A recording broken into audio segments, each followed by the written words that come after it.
আমরা বিকাশে ওই যে ঘানার যে ইয়ে আছে তান্ত্রিক আছে ওকে আমরা সেন্ড মানি করছি। ও বলছে যে আজকে আর্জেন্টিনা হেরে যাবে মানে হেরে যাবে, না হলে আমাদের এতগুলো টাকা কি বৃথা নাকি? 100% হেরে যাবে, লিখে রাখেন। কালো জাদু করছে। হ্যাঁ 100% কারো জাতি করছে। আজকে মেসি গোলই দিতে পারবে না, আজকে হেরে যাবে। তন্ত্রে মন্ত্রে আটকানো যায় না মেসিকে। 29 মিনিটে লিও ম্যাজিকেই ডেডলক ভাঙে আর্জেন্টিনার। লিড নিয়ে প্রথমার্ধ শেষ করে আলবি সেলেস্তেরা।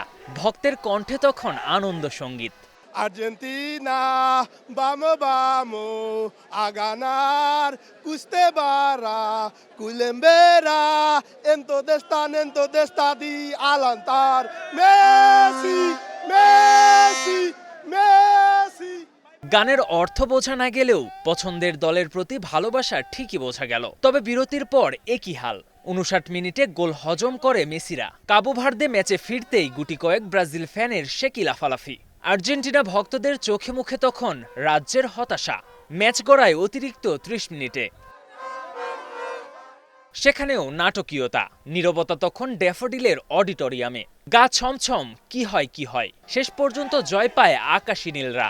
তবে কাবু ভার্দের খেলা ভয় ধরিয়েছে আর্জেন্টিনা ফ্যানদের মনে।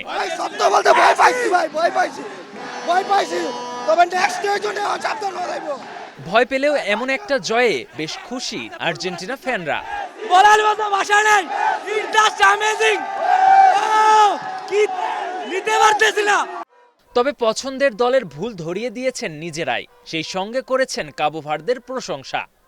আমরা আশা করব যে যারা আছে তাদের ডিফেন্সটা শক্ত করবে এবং পরবর্তী ম্যাচগুলো ভালোভাবে খেলার জন্য তারা প্রিপারেশন নিয়ে একটা মাঠে নামবে আর কি। হারলেই বিশ্বকাপ থেকে বিদায় নিতে হতো আর্জেন্টিনাকে। তাই জয় পেলেও দলের ভুলগুলো দ্রুত ঠিক করার পরামর্শ দিয়েছেন সমর্থকরাই।